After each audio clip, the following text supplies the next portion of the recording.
Comestible, c'est une entreprise de permaculture. On fait le design et l'implantation de jardins forestiers, paysages comestibles. Puis même qu'on a commencé cette année notre premier projet d'agroécologie. La 7e année, mais la première année, la prairie était tellement pouvoireuse, j'ai mis du PRF, lui, c'était en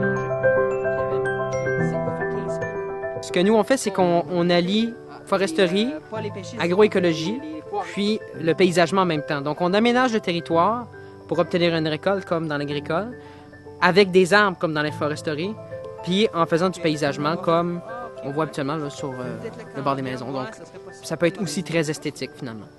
Bien, la pelouse, c'est un système, c'est pas une monoculture. Souvent, on va avoir des pissenlits. Donc, c'est vraiment un système, un étage qu'on maintient avec du gaz, c'est-à-dire avec une tondeuse. Tandis que nos aménagements, on fait travailler la nature de notre côté. On plante des arbres, on obtient une récolte, on crée la fertilité du sol, on crée les habitats pour la faune. Donc, on est capable de travailler avec la nature en obtenant une récolte, ce qui est souvent vu un peu à contresens. Donc, souvent, on est plus en train de se battre contre les mauvaises herbes, on est plus en train d'essayer de régler des problèmes de fertilité, essayer de régler des problèmes de maladies. Tandis que nous autres, par la diversité de nos aménagements, donc si tu as 5 arbres fruitiers, tu as beaucoup d'espèces. Si tu as 2 espèces qui sont maladives cette année-là, c'est pas grave, tu t'en occupes même pas. Donc, c'est vraiment une diversité qui amène la résilience. C'est sûr qu'elle va se ressommer pas mal. Dans le fond, du gazon, ça sert à quoi? Ça sert à jouer au soccer, ça sert à jouer au badminton, à faire des activités, faire des pique-niques. Puis devant une devanture de maison comme ça, puis devant bien des devantures de maison, du gazon, on s'est aperçu que ça servait pas mal à rien. Fait qu'on a tout viré le gazon.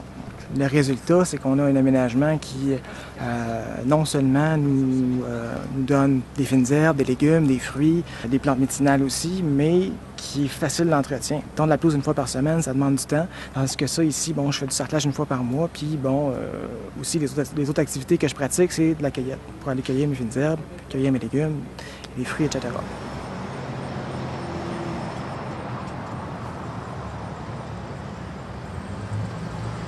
On a eu la chance de faire affaire avec le Café Utopia qui sont commerciales. C'était quelque chose qu'on voulait vraiment avoir, offrir un service dans un contexte commercial.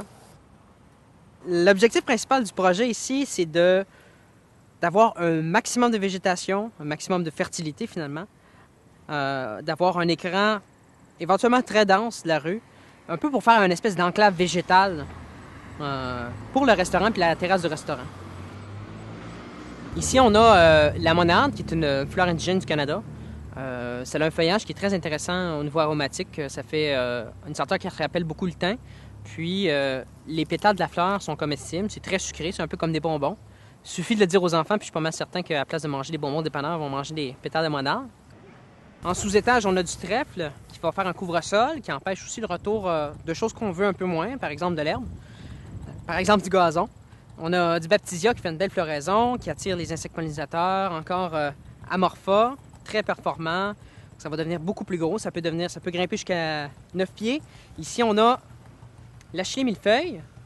L'achillée millefeuille, c'est une plante médicinale qui est très intéressante pour les maux de tête. C'est aussi un accumulateur dynamique, ça aide la fertilité du sol et ça bourdonne très longtemps. La floraison, ça va fleurir pendant très longtemps, puis on va voir justement une diversité assez impressionnante de guêpes parasitoïdes, de mouches, tous les pollinisateurs naturels finalement. Les gens ne reviennent pas. Les gens ne reviennent vraiment pas. C'est, par exemple, une des premières questions que m'a posé Jonathan ici, c'est y a-t-il un endroit où l'eau se ramasse? Je dis oui, l'eau, elle se ramasse là-bas. Parfait. Pour eux, c'était tout le procédé d'irrigation naturelle du jardin. Puis moi, je raconte aux gens comment il y a un petit bassin qui est formé là, que tout ça se canalise dans un petit ruisseau, puis que lorsque ça atteint un certain niveau, que ça va irriguer ce qu'il y a là, ça s'en va, ça se déplace, et que tout ça est irrigué naturellement, mais avec un aménagement naturel des lieux. Les gens sont médusés. C'est comme si je leur avais présenté une nouvelle technologie. Ils n'en reviennent pas qu'un procédé si simple puisse faire ça. Ce que je veux dire, dans le fond, c'est qu'avec un endroit comme ça, les gens acquièrent une autre conscience. Une chose très importante dans l'approche de conception qu'est la permaculture, c'est vraiment une approche à la conception des systèmes humains de façon très générale, c'est qu'on va penser en termes de utilité et de fonction. Donc si je construis un bassin, par exemple, je suis en ville, j'ai trop d'eau sur mon terrain, ça s'en va dans les égouts pluviaux, c'est un problème. Les égouts pluviaux se remplissent, la ville a des problèmes, ils doivent traiter l'eau. Donc si je retiens l'eau sur mon terrain, premièrement, je peux irriguer avec si j'utilise des petits barils, mais en plus, je peux en faire un bassin. Donc dans le bassin, je peux faire de la création de nourriture. En même temps, on peut créer de l'habitat. On invite les oiseaux à venir s'y baigner. Les oiseaux insectivores vont contrôler nos ravageurs. La grenouille va manger les limaces durant la nuit, pendant qu'on dort. On n'aura pas à faire tout ça. On a trop tendance à isoler les parties, tandis qu'on essaie de réintégrer les parties dans un tout et dire « c'est pas grave si les oiseaux viennent manger plus de bleuets parce qu'ils me rendent des services. Les oiseaux aussi me rendent des services. Ils font des petits cacas, ils vont fertiliser, ils vont manger mes insectes. Donc, j'ai le droit de leur échanger quelques baies pour des services écologiques. »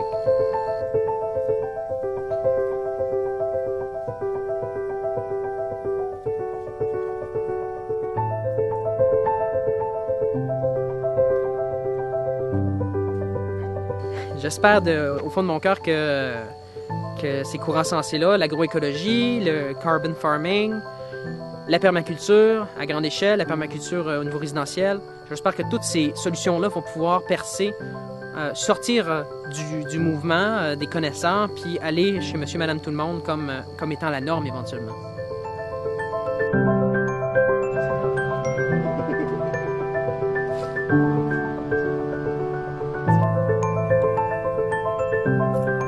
Alors, c'est beaucoup plus que juste un jardin. C'est un lieu de transmission de vieux savoirs, puis c'est un lieu de transmission d'un rapport au monde qui est fondamental.